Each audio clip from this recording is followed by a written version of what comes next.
মেয়েদের সবচেয়ে বড় ইম্পর্টেন্ট কাজ হলো রান্নাঘর। আজকে দুপুরের মেনুতে আছে এই যে ডাল রান্না করছি। ডালটা পাতলা রান্না করতে চাইছিলাম, ঘন হয়ে গেছে, যাক সমস্যা নাই। জি করছি মুরগির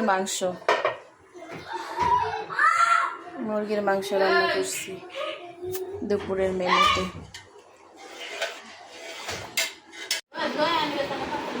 এই যে ভাত রোহানের জন্য ভাত নিয়ে আসলাম বেডরুমে। এটা আমাদের মা ছেলের খাবার। আর ওই যে পিঠার ডেকসি, এক ডেকসি পিঠা বানাইছি, মাংস পিঠা।